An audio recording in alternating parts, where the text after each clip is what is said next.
Hey everyone, and welcome back to the Waxcast, episode 23. I am your host, Gavin Wax, and today, January 6th, definitely a day that will live in infamy. Maybe not as much as Pearl Harbor. I know a lot of people are clutching their pearls claiming that, but certainly in some senses will go down in history. And that's why I wanted to bring on a friend of mine, a previous guest of the Waxcast, an independent journalist, Gavi Shapiro, who was present today in the storming, if we could describe it as that, and the besieging of the Capitol building. I wanted to get his insights as a primary source to exactly what happened today, pushing through all the spin and the gaslighting and all the other mainstream media nonsense. Just to have a clear understanding of what the American people were witnessing unfold today. So, Gavi, thank you for joining us. Yeah, absolutely. First, I'd like to start off with saying that I'd like if this episode could be dedicated in honor of Ashley Babbitt, who was killed today in the course of the protests. The story's still unfolding. We don't know what happened, but she died. She was a patriot, an Air Force veteran, I believe, and we hope that her memory is a blessing and an inspiration for all patriots. Absolutely. She was a patriot, a model citizen. I believe it was 4 tours of duty abroad.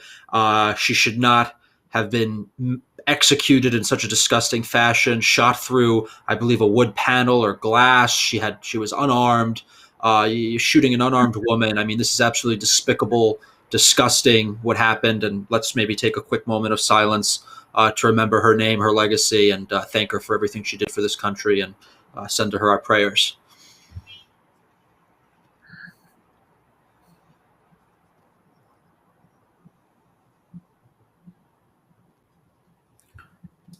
And I'm also coming to the understanding now that maybe 3 additional people have died in some sort of hospital after something may have happened, some kind of injuries that may have been life-threatening. We're not sure of the details. We're not sure of the names, but I'm also sending them our prayers. No life should have been, wasted so needlessly and cut short from police or whoever it was. This is despicable. But what happened today certainly is historic. And I just want to get a sense of what happened. You were at the original protest today on the Mall. You heard the president's speech. No, I was not there. Oh, you were not there. Okay, you tell me from the beginning. Where were you? When did you get there? So I was supposed to be there, but my friends decided to show up to my house 3 hours late, so I missed that part. I would have left if I knew they were coming 3 hours late, but it kept being, we're leaving in 20 minutes, we're leaving in 30 minutes, and I just kept delaying until it's like, okay, whatever, I'm just waiting. But then, so whatever, we drive down there, and we get there as that is ending, and people are making their way to the Capitol building. So we make our way to the Capitol building, and there apparently people were storming the Capitol building, and it was it was interesting. I got there after the original storming had happened, and people were already inside, and so I got I got to witness the whole from that point onwards for the rest of the day. How easy was it for you to work your way through the crowd to get inside? Was there a mass of people? Like, what was the scene like outside leading in? So originally, by the time I got there, you could just walk in, which is what I did. Obviously, you had to climb the steps, get through some scaffolding, hundreds of thousands of people. But, you do all that. It's just you walked in. And it wasn't hard at all. Did you see police officers? Did you see barricades? Did you see any sort of security or anything? Yeah. So there were police officers. They were clearly outnumbered. A ton of people there. They were, keeping us from going further into the building. Some people I get on Twitter after this whole thing. And I see that some people made it into the Senate chambers. I didn't obviously know about that at the time. So I guess I got to see a very limited perspective, and all the clips coming out from the internet now, you're getting to see a lot more of what actually went on. What part of the building were you in when you got in? Was it was it like the rotunda? Was it more of a touristy area? Was it like some of the back offices? Back office, side entrance, yeah. And did you see congressional staff? Did you see anyone there that probably wasn't protesters, even press? I mean, did you see anyone there that wasn't with the protesters? Ton of press, ton of press. Like I can't, probably 50 people of the press. Uh, in a small area, everyone's snapping pictures of everything, which it was definitely interesting. But yeah, so and we saw maybe a couple people in the windows. I assume they were congressional staffers. But And that was about it. what was the general, sentiment feeling? Was it, did it seem like were people scared? Were people chaotic? Were they vandalizing? What was the general atmosphere? Was it just sort of jovial and almost kind of like a party? Like, what was the general sentiment inside these halls?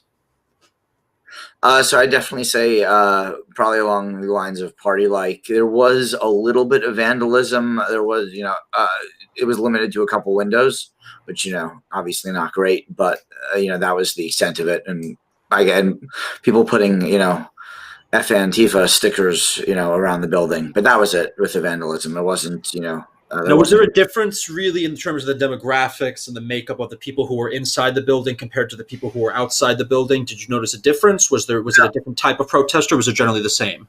So by the time, I mean, I'm sure in the beginning it was probably probably more males put because pushing through the cops, the barriers to get in. But by the time I got there, there was kids inside, lots of women, old people, young people, everything. Everybody was inside. So it was a motley crew.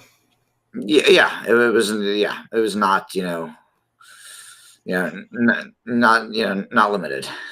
Because I know a lot of the videos they seem to show it showed mostly males and it seemed to be maybe skewed, but you're painting a different picture that it was kind of a broad spectrum of society, old and young, male and female, which kind of goes against this whole narrative of this maybe violent, radicalized mob just ransacking through Congress and more of just almost a sit-in equivalent, if I can even describe it like that.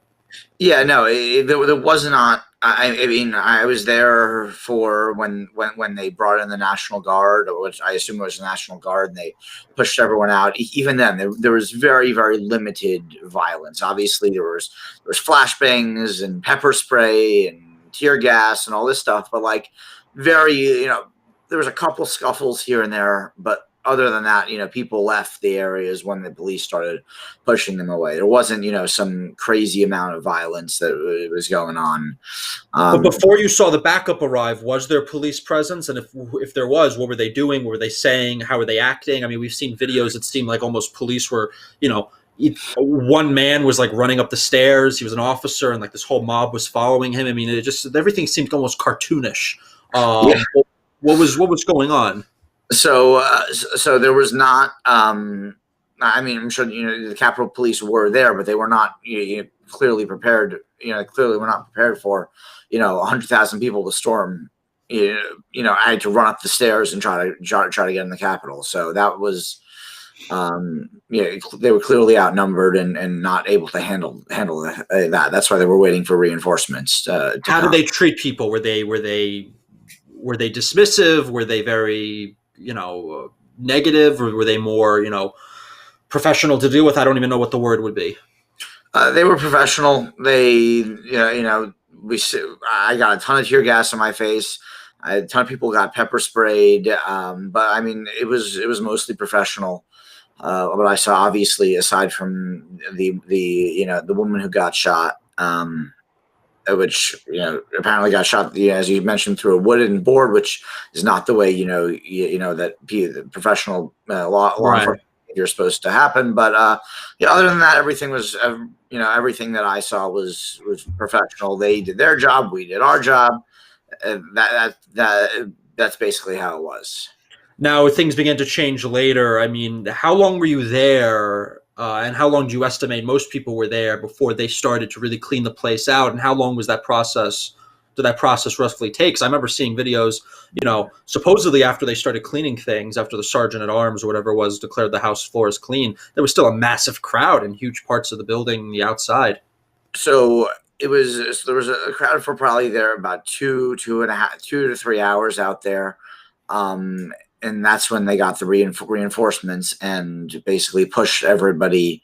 And that's when they started using the concussion grenades and tear gas and these.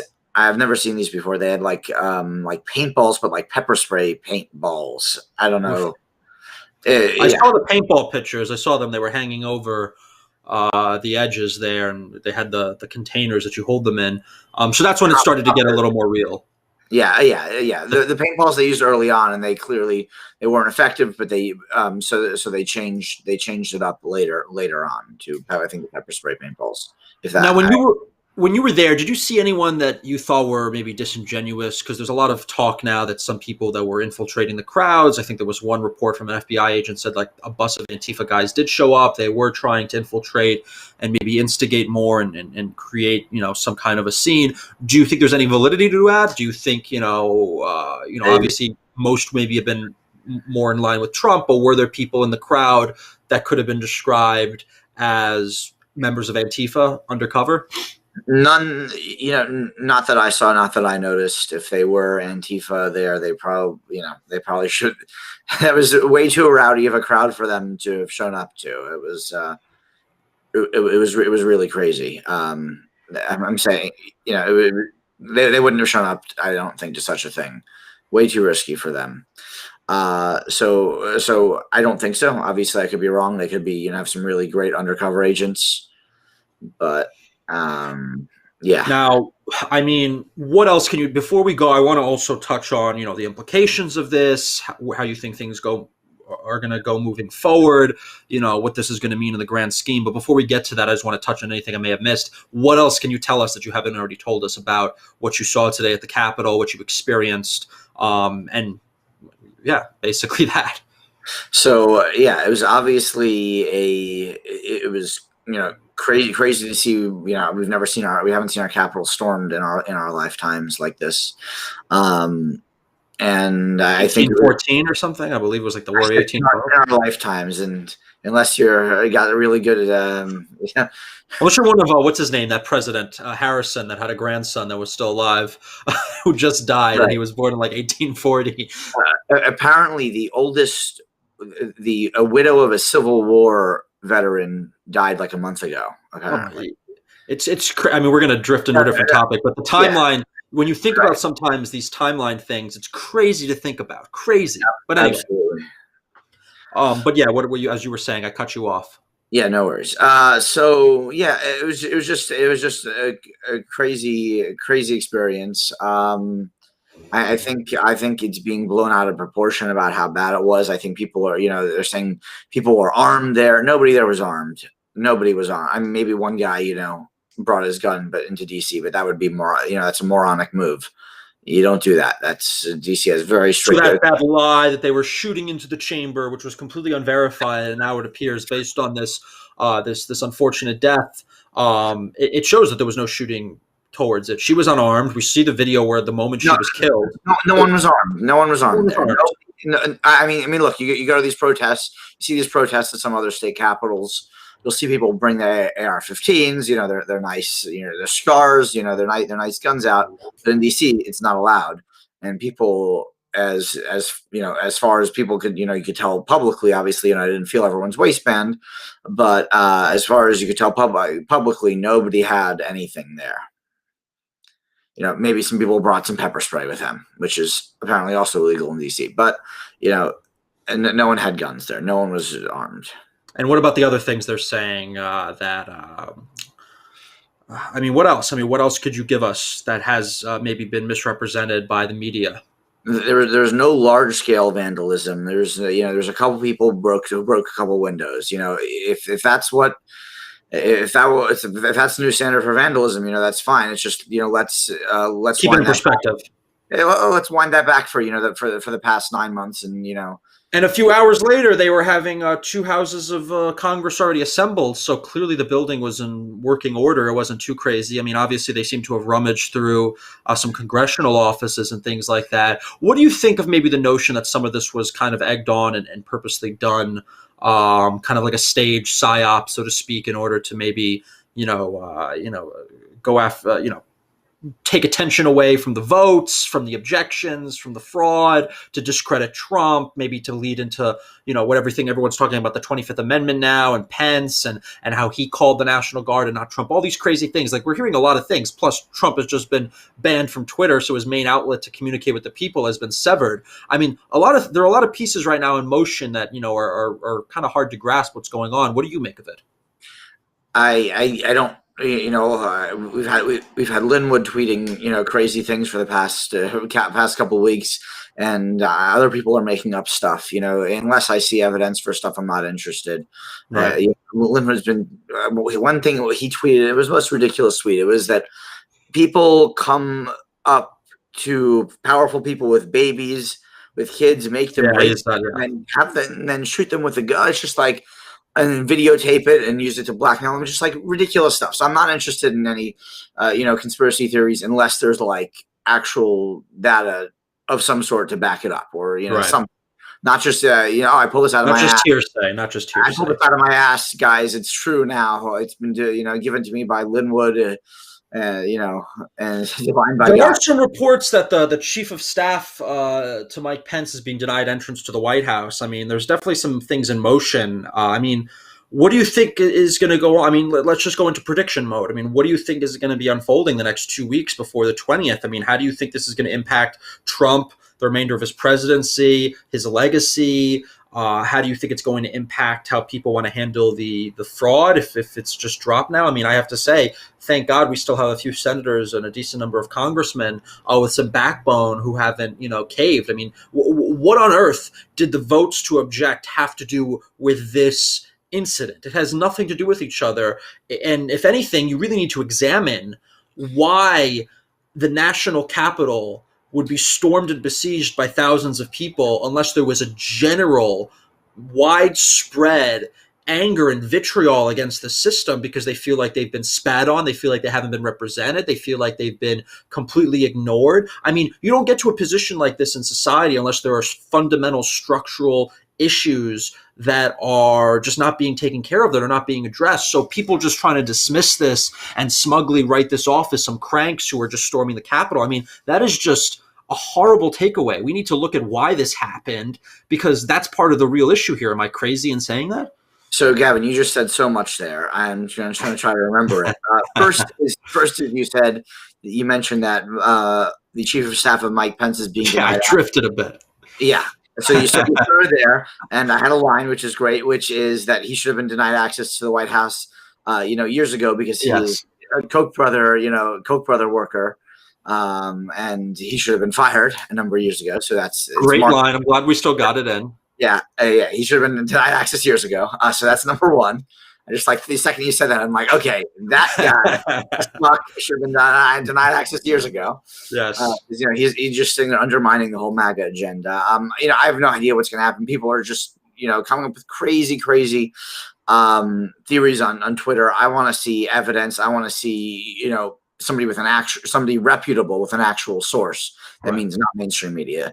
People who actually are like friends with, congressional, with maybe more high up congressional staffers, to come out and, say that they actually heard something. Because otherwise right now it's just people coming up with their own theories. In terms of what's going to happen, I don't know. I think that the election yesterday was really not good for Trump not that the base has abandoned Trump in any way, but the idea that is now that the old Republican establishment is going to come back and blame him. Obviously, I don't believe that's his fault. Those seats are his fault. Losing those seats are his fault. It's the fault, actually, of Nathan Deal, the previous Georgia governor, and Brian Kemp, and Raffensperger, and various number of people that are not named Trump. I mean, they are going to spin this whatever way they can to push this BS narrative that if we return to their version of republicanism, we'll start winning again. That's not. That's just. If you look at the numbers, Trump was the only person in the Republican Party who could have reached out to this non-traditional Republican voting bloc and pushed Republicans over the edge. And when he's not at the top of the ticket and when he's not leading the charge, you're seeing like almost a 300K vote differential. They're not coming out. That makes a difference in these races. No, absolutely, and it's important. It's important to look how this is going to affect things going forward and to prepare for it. They're going to try to bring out Liz Cheney and Nikki Haley as the new leaders of the Republican Party. Two women, and who we have to respect. And this is where it's going from here. They are so. I honestly think they're happy that they lost those Senate seats. Oh, I think they are too. I think this was all part of, maybe some kind of Machiavellian play to retake the party, because I've tweeted this before. I've said this. The establishment does not care about the inter-party dynamics. It just cares about the intra-party dynamics. It wants to control its own power within the party, within their faction, within their caucus. They don't really care. They don't want to govern. They don't want the power and responsibility of governing. They would gladly be a token opposition. They still get all their money. They still get all their titles. They still get all their grift. And nothing really changes for them. When they're in power, they actually have to do something, and they have to be held accountable. No, you're exactly right. I think it goes, just to expand on what you said, it is, they don't care to govern. They don't care. A big misconception people have is that they believe that our representatives and senators actually believe in the policies that they claim to that they run on. They don't actually believe in these things at all. I've met these people. They do not believe in them. They completely disagree. They don't care. They're apathetic. One of these. 95% of them genuinely don't care. Yeah. And honestly, I know people, maybe this might upset some people. I don't care. It's the truth. David Perdue and Kelly Loeffler cared more than the average U.S. senator. Even with her betrayal today in the Senate, I would have agreed with you maybe a week ago, maybe on people like Perdue and such. They were decent senators, horrible candidates, but decent senators. I think people have to separate them. You could be a bad candidate and a better senator. You could be a bad senator, a better candidate. That's a different spectrum. But even with Loeffler's betrayal. Right. So take Loeffler out of the picture for a minute. You had David Perdue. He introduced the RAISE Act. Which is honestly one of the most important pieces of legislation that's been introduced, and it's McConnell's fault that it didn't even get a vote. It should have gotten a vote in the Senate. American people should have seen who supports it. And this is all McConnell's fault. Right. It's McConnell's fault, the Georgia leadership's fault. People don't know this. In Georgia, they subsidize industries. It's called corporate welfare. It's really evil, really bad. It's where they steal your money and they give it to people to incentivize them to move to the state. One of their biggest corporate welfare queens is the film industry. And the film industry, for those who don't know, which everyone really should know, is 99% liberal. Yeah. So imagine if you take native Georgians' money and give it to a bunch of liberals to move to Georgia. Well, you're going to have a purple state really quickly. It doesn't, Yep. Not going to take I had friends who moved down there who work in film and video production. They left New York. They were living in Atlanta. I mean, it's a real thing. I mean, these stupid Republican governors and legislators who think so short term. It's like, oh, look, we brought this industry and this money to Georgia through Why would you want to bring the industry to Georgia? Why would you want to bring the immorality of Hollywood to Georgia? Like, leave it in Hollywood, This was a state that was R+6 not too long ago that trended to the right of Florida, North Carolina, and it's actually sad what's happening. There have been fundamental issues on the ground there that have shifted it to the left. I still don't believe it was enough to have tipped this election. I still think this was probably won by Trump, a state probably won by Trump, but still there has been upsetting trends on the ground that have been shifting it to the left, and in large part this was due to the Republican governance there that just has their head in the sand and are just completely blind to long-term trends, and they just don't think long-term like the Dems do. No, absolutely. It's like I don't even understand how a Republican could vote for a subsidy for the film industry. It's like, wait, let's bring in liberals who hate us into our state so we'll have a film industry here. Like, they think it's providing jobs. It's providing jobs to the people that are moving from New York and California to Georgia. It's not providing jobs for native Georgians. So, horrible ideas, and they need to be primaried out. There's no way Kemp is winning another turn. He's going to either be primaried out or he's going to lose to Stacey Abrams. Hopefully not the latter.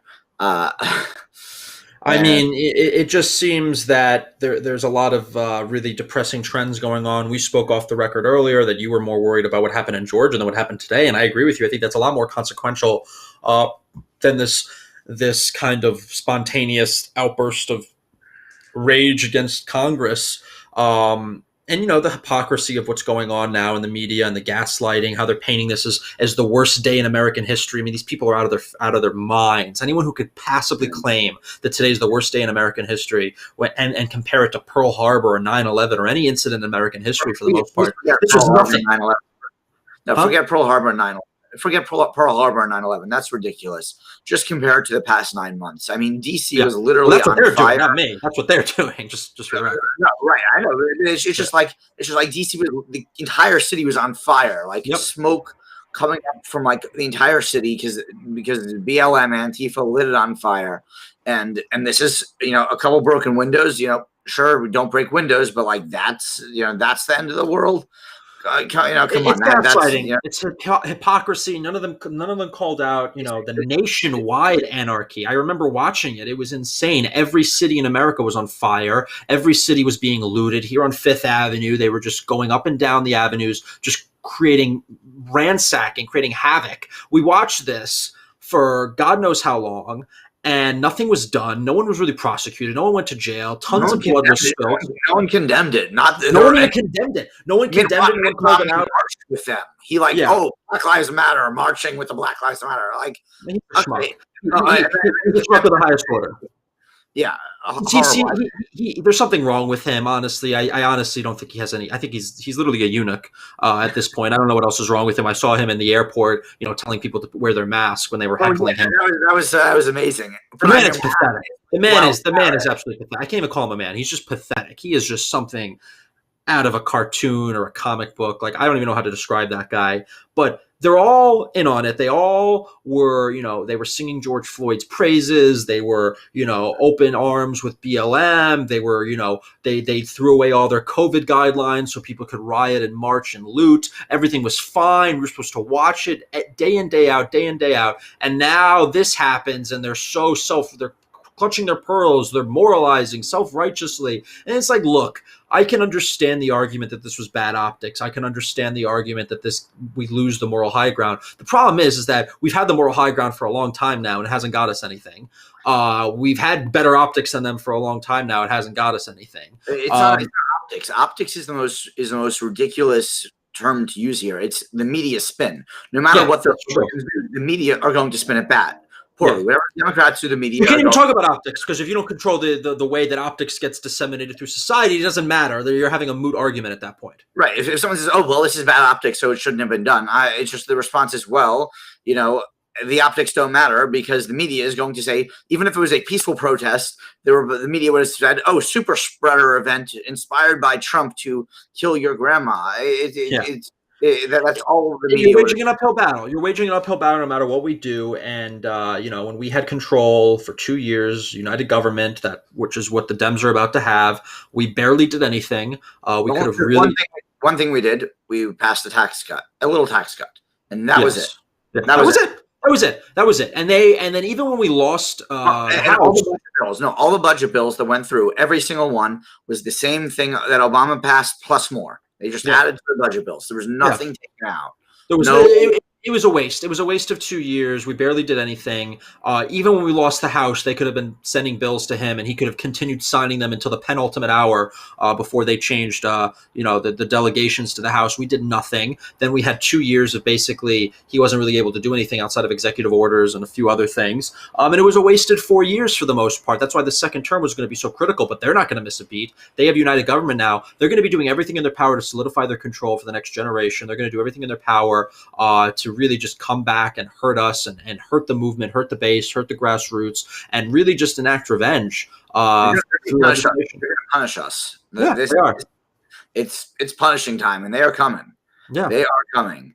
And the only solution is to come back just as hard and primary out every one of them. Primary out Adam Kinzinger, Liz Cheney, and you go down the list. Every one of them needs a primary opponent in a solid, if it's a swing district, leave the representative alone. If it's not a swing district, if it's a solid R district, primary them out. I agree wholeheartedly. I'm fine with the squishiness. If you're in a purple district that's 0 or plus Right, 1D, that's fine. I'm willing to work with you on the few issues. But if you're in Wyoming, if you're in Alaska, if you're in Idaho, if you're in a plus 10 R district in Illinois, get out.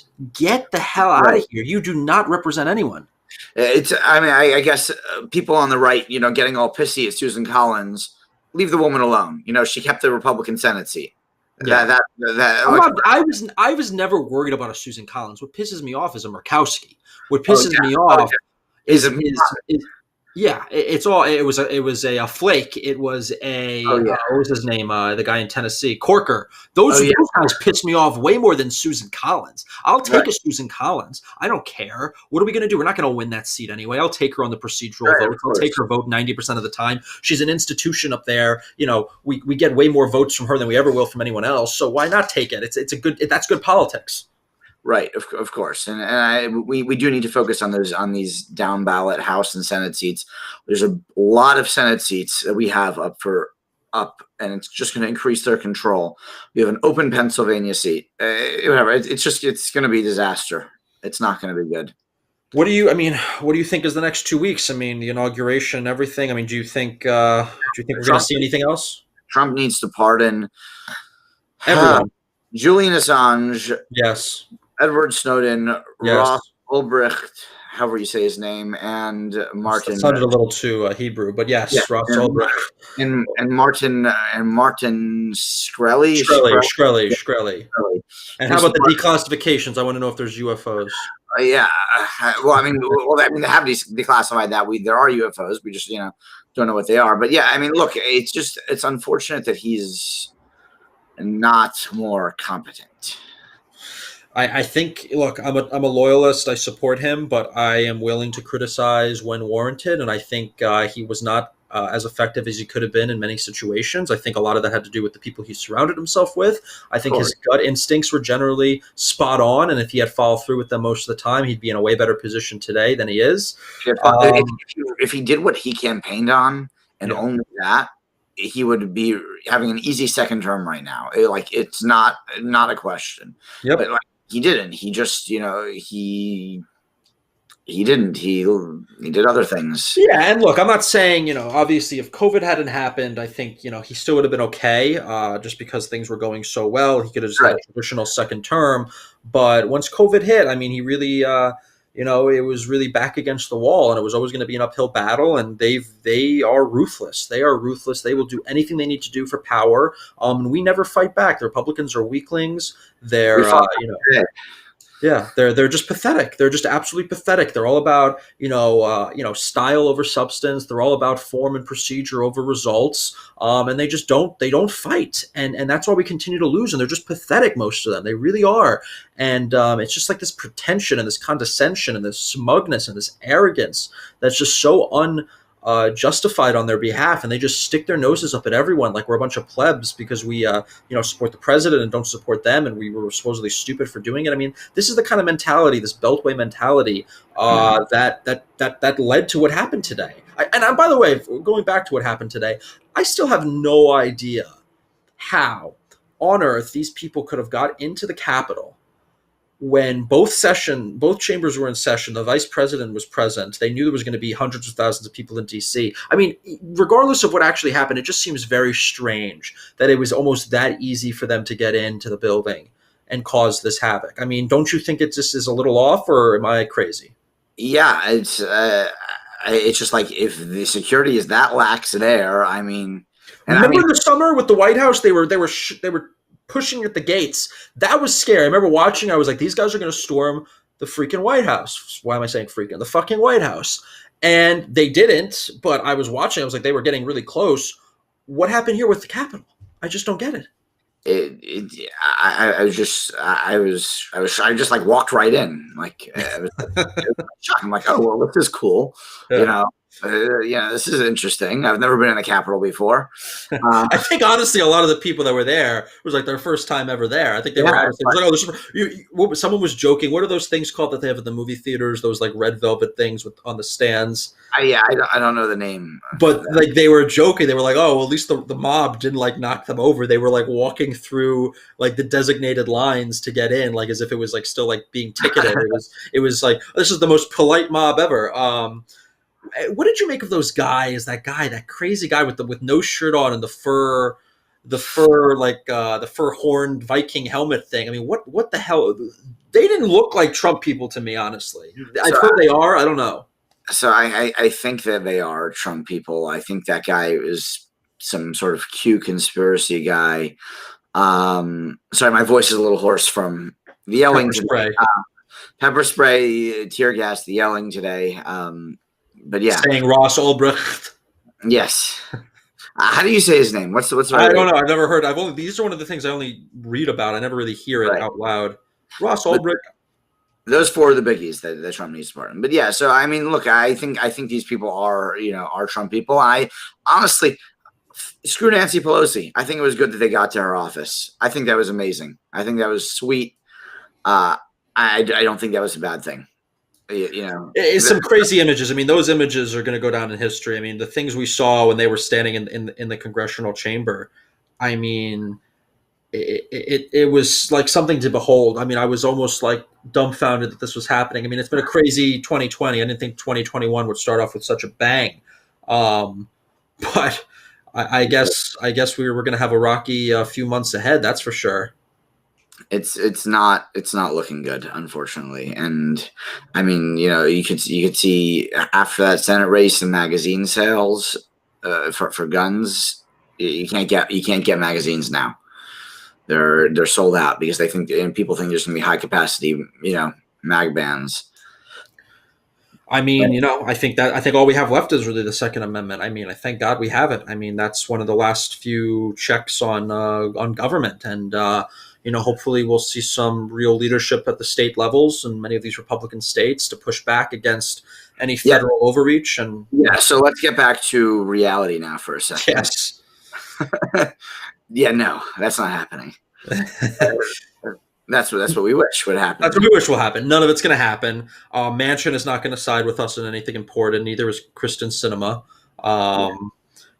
They maybe they'll vote with us when it doesn't really cost them any political capital with the Dems. But now that they're going to be critical votes, they're going to get whipped into shape real quick. And I also blame the Republicans in 2018. I mean, we had so many seats that were up in 2018 that we could have picked off from the Dems. And we didn't. I mean, Ohio, we could have easily have held both seats in Ohio. We should have picked up Michigan.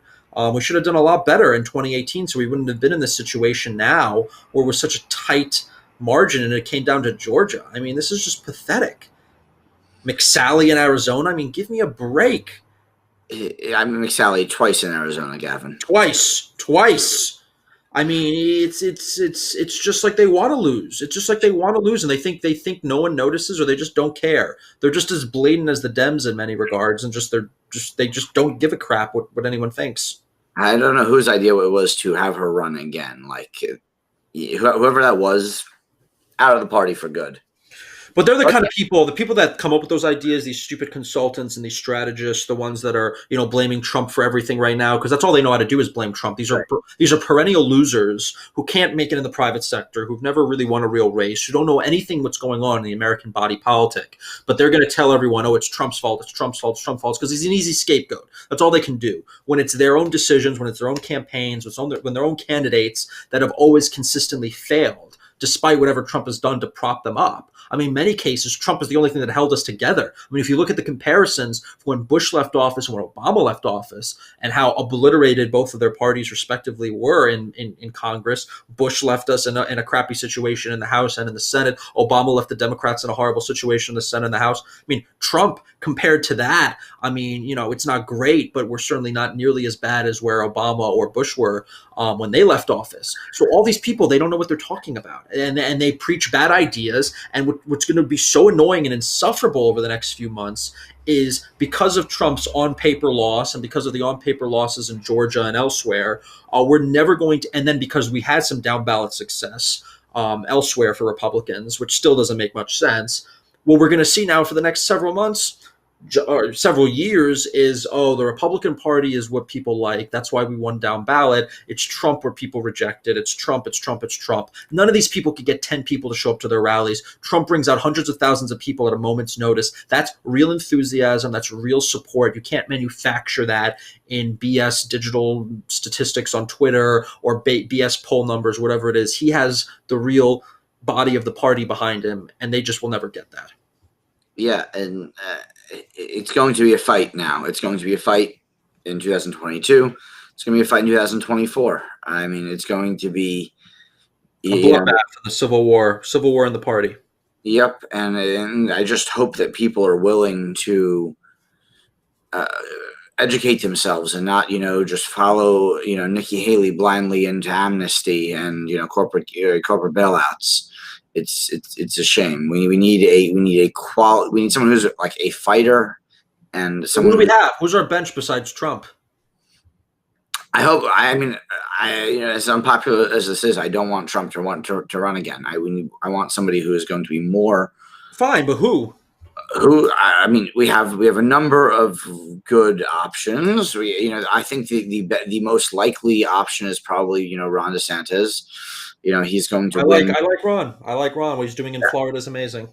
Yes, I think he's the most likely option. I think Cruz, as much as many people hate him, would be a better option. Tougher time winning, due to popularity, but I think he could be more effective. I worked for Cruz. I mean, I think he's brilliant, but he has his downsides in terms of just his personal appeal, which I think just comes down to him kind of being a nerd more than anything. But I would hope, both. I like both of them. I really do. So, Cruz stuck, not like six of the 12 Republican senators who promised to object today flaked. And, Cruz did not. And he's been solid on basically every issue. Good. And I'm very impressed with him. I'm very impressed with Hawley. I think we do have a decent number of people, not decent number, but those 6 senators, I'm honestly shocked that we still held them. Right. No, but we also, some people are upset about Tom Cotton about his latest votes, but he's solid on the the culture war that we're fighting here. And look, I get that. Like, even when people were saying, there were people that didn't vote for the stimulus, they cited some more libertarian members of Congress, even like a Matt Gaetz. And I'm like, listen, if you've been consistently against spending and you've been great with it, Trump and all the other issues, I can understand that because at least you're consistent. There's a philosophical reason. You're anti-big government, whatever it is. You've opposed the foreign aid and you've also opposed the direct assistance. Fine. Okay, I get that. At least it's a consistent principle. I can respect them even if I disagree. I can never respect the people that have no principles that'll vote for, the bloat in the foreign aid and all this defense subsidies and corporate bailouts and all this other nonsense, but can't stomach a $1,000 payment, a $2,000 payment to a struggling American. That's where I draw the line. So I think, even in a case like Cotton, if they're supporting us on a ton of issues, but they're not nearly on board with us with this fraud thing, he lost a lot of points with me, but we have to work with people like this because we're never going to find utopia unless we can make deals. Right, of course. And it's really, I think the representatives you just described, first thing, are the majority of the Republican caucus. Yep. And those are I think that's the reason that we lost the Senate, because the Republicans were willing to send out, and the Democrats too, were willing to send out billions of dollars of foreign aid to everyone, to help every country, but they couldn't find the money to help Americans. In addition to all the corporate welfare and bailouts, they were sending to various different companies. Like there was no intelligence here on the part of Republicans. Like there's a way you can be principled. You can say, okay, I'm against spending, but the problem is the Republican Party is only against spending when it comes to people who are not funding them. When it comes to the lobbyists, sure, no problem, and hand out blank checks like it's no tomorrow. To the defense contractors. Oh, here, how much you want me to write in it? And it's just like when it comes to the American people who are not, donating to them or running packs for them in as large quantities as these and as directly as these companies are. They're like, yeah, we don't see a real benefit for us. I mean, this is honestly how most people don't understand. This is actually how politics works. Yeah. It's unbelievably sad. It's just who are the lobbyists? Who are we owned by? Who are we? It's all pay to play. It's all graft. It's all disgusting. It goes on and on and on. And I just hate how they take their moral high horse and their self-righteousness to attack Trump when they engage in some of the swampiest nonsense ever. I mean, McConnell, this guy, he cost us the Senate. I mean, he really is just all he cares about is a little fiefdom and his stupid little Machiavellian schemes in the Senate, his parliamentary procedures and whatever you want to call it. And he can't see the bigger picture. He worked against actively the 2K direct assistant package to Americans a week before this critical election. I mean, this is what we're dealing with. I mean, we're just dealing with either people who are stupid or people who know what they're doing and they just don't care and they're just actively self-sabotaging. They genuinely, it's the issue as I mentioned earlier, they don't believe in this stuff and they just don't believe. They just like, give me the money and that's it. Yeah. And that's why our system is broken. That's why DC is broken. That's why our country seems to be broken, and things are not going to get better much. Things are going to get a lot worse before they get better. But we could talk about this forever. I'm glad you came back on the show to give us the updates about what you saw in DC. I want to have you back. I remember our first episode. It was great. But as always, I want to pass the last word off to you for whatever else you want to say, and then please let us know where we can follow you, Gavi. Yeah, so it's actually going to be similar to the the last spiel you gave. To the last spiel, which is the primary elections. Go out, get involved, volunteer, or donate to the conservative candidate in the race. Otherwise, all of this is worth nothing. People talk about, there's a new party. We're going to make a new party. Let's be realistic here for a second. This Republican Party is the avenue to the ballot box. We need to put up our candidates, not the people who don't care about the policies, but people like Lauren Boebert, Marjorie Greene, and other, quality representatives who actually believe in the issues and believe in the stuff, because that's the only way they're going to vote. In the way is, the way you want is if they actually believe in it. So you have to find people who actually believe in strong conservative principles, not believe in saying sending your money to every country under the sun and any company that that comes knocking. So get involved, donate. It's more important than ever in 2022. We've got important, Senate seats in North Carolina, Pennsylvania. I think in Ohio, as well, that are up. So we need to defend those and we need to fight. And Gavin, I appreciate having me on. You could find me at Gavi Shapiro, GaviShapiro on Twitter. Otherwise, I don't do social media. And thank you. No, thank you. Thank you for making it all the way back to your abode, wherever it may be, from DC, and giving us the latest updates. So stay tuned, guys, for more Waxcast podcast. We're going to have a lot more episodes coming to you soon. Don't forget to leave us a review on iTunes, 5 stars, please, and coming back very soon.